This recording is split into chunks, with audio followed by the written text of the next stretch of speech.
Angel Rose wants to know if Benson still loves the Xbox. Of course he does, and he loves me too. So previously in this series, we pulled all my video games out of storage, put them back in my apartment, and discovered I had an Xbox problem. We couldn't get my Halo Xbox to work, but we did get my Executor 3 Xbox working and upgraded. We also managed to get my JTAG experiment up and running. Look at it go.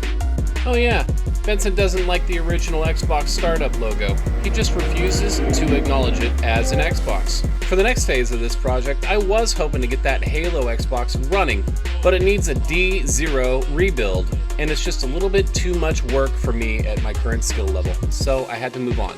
And remember that third Xbox from the first episode? It's a version 1.6. A little bit too much work. I think for this video I want to stick more to my wheelhouse. So last year I flew out to Portland to pick up a car, this car, and it served me well in the time I had it, and now it's still serving my sister well. It was a really thoughtful gift, and they didn't ask for anything in return, but I think I'm going to go ahead and give them something in return anyway. This 360 is a JASPER. It has an HDMI port and the most reliable GPU of all the FAT systems. It makes it the most desirable candidate for a reset glitch hack. Now I already learned my lesson the last time I tore one of my old projects apart. I'm tearing it apart before I power it on this time because I don't feel like causing a fire in my house. I didn't really set fire to my house last time, but you know, hypothetical. The other thing that makes the JASPER desirable is the Philips Light-On drive, which is considered the most reliable of the bunch as well.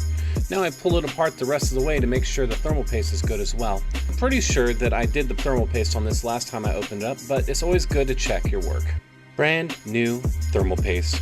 Now I just gotta get that heatsink back on and get it ready for the process. The one thing that the reset glitch hack and the JTAG has in common is pulling the NAND. One of the things that'll help you pull the NAND on a 360 board is actually doing the prep work on those vias. Getting all the old solder out of these connection points is going to make your life easier when it comes time to pull the NAND. It's going to let you make a more solid connection with your tool. The tool I'm using is the JR Runner. If you're looking for drivers for that to use in Windows 10, I'll leave a link to the Weekend Modders drivers. This is the Cool Runner RGH board. Back in the day I bought a bunch of these because I had plans for a big Christmas. But I still just have a bunch of them sitting around, and we're going to use this one and throw it in. Now like I said before, something that will help you every time is getting a little bit of prep on this board because that solder that's in those vias is really hard. It's hard to touch it with a soldering iron and get it to tip and get out of those vias. If I would have did this beforehand, I would have actually gotten better results, but you're going to see me struggle here a little bit. After struggling to get the harness attached to the NAND points, I finally make an effort to get that solder out of the vias and dig out some hard pins so that way I can actually solidly and accurately attach to the NAND points. Now I'm finally able to get a read. Look at it go. Now I start tinning all of my RGH points. If you want to follow with a comprehensive guide, I recommend Mr. Mario's RGH JASPER 1.2 video. I'll link it below. In that video, Mr. Mario talks about using this alternative reset point to solder to. If you got the patience and the steady hands to do it, I really do recommend it because it works better than the point that's underneath the board. After hitting the world's most difficult soldering points and taping down the wires so they don't go anywhere, I'm able to write the timing files and get this thing to boot up into Zell so I can pull that CPU key. There goes that Atomos Shinobi that I bought for my camera rig. Since this system has an HDMI, it's able to plug right into this thing, and I don't have to mess around with moving my system. I can do everything right at my desk. Now we can write the NAND and find out if all my hard work paid off. Please pay off.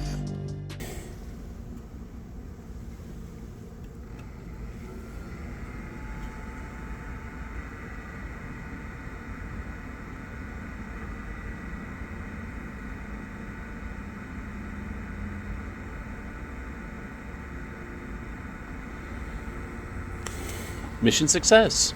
It looks like we got it running. Now to find all of my Aurora drives. I plug in my OG memory unit so I can open up XEX menu, but then I find a problem. The console acts like it's not even there. I try to pull it out to plug it back in, but look at that separation. There's a problem. I plug in the hard drive that I use on my JTAG console just to make sure that it boots up and Aurora's there. Being pot. I now have official confirmation that the mod has taken and I can move on to the next step. Putting the console back together. and making sure that the drive reads properly. It looks like everything is going well. It's copying game over. And then Benson reminds me that this console needs something for when it arrives in Portland so they can use it. A controller, and I'm lucky enough to find one used at my local thrift store. I get it home, test it out, make sure it works, and eureka! I luck out, but this thing is crusty as all hell, so it's time to clean it. Tearing apart controllers has got to be my least favorite thing because as crusty as it looks on the outside, sometimes it turns out to be crustier on the inside. It was not the case this time. However, look at that crust. When it comes to cleaning the plastic parts, I've had really good luck with dish soap and boiling hot water. It really breaks loose the dirt. You can also throw it in the dishwasher, but honestly, if you're in a pinch, this works just fine. Also, the battery pack on this controller wasn't completing the circuit. You see the inside, it's all full of yucky corrosion and crayon looking stuff. There's a button on the back that actually pushes in to let the battery work. One of the quicker ways to fix this is to put some vinegar and some boiling water. It eats the corrosion, you can see it bubbling off. Wipe away the excess with a paper towel and look, nice and clean. I had to peel apart the two halves of the battery pack, so now I'm gluing it back together and it should be good as new. Be extra careful when you're pulling the two pieces apart because you can actually break off little pieces of plastic and then it won't glue back together properly. Now it's time to put everything back together.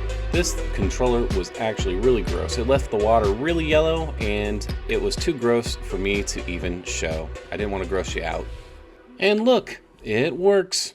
If you come across one of these 360 trap pads, make sure to hold on to it for dear life. They are really helpful when it comes to text entry. Now into storage. I use this unlabeled hard drive.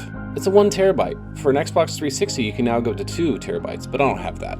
These drive carriages use classic laptop hard drives, and they're really easy to disassemble. I get that 1 terabyte drive in there, and we're good to go. I throw in Mr. Mario's 360 soft modding tools disk and get some apps installed, so that way we have a fresh install for this RGH. And there you have it, a fresh RGH Xbox 360, fresh off the press. This is the second one I've ever done, and I have a lot more confidence in this one because unlike the Falcon, the Jasper, like I said before, has a better GPU. So it has a better chance of living a long, long life. And unlike me, the folks I'm giving it to actually take care of their stuff. So it has a real chance of making it 20 years. I might be over-exaggerating though. What I learned this time is that you should always do the prep work if you're going to do an RGH on these boards, because that old solder is just super stiff. Also, if Mr. Mario has an alternative soldering point that he says works better, you should listen. It usually works better. To finish off this installation, I also gave them the backwards compatibility pack so they can enjoy tragic hits like this game, Indigo Prophecy. And it isn't one of my Xbox videos unless I finish it off with a little bit of Half-Life 2. Give me some kisses, Layla. And now I box it up, load it up, and ship it off. Thumbs plus.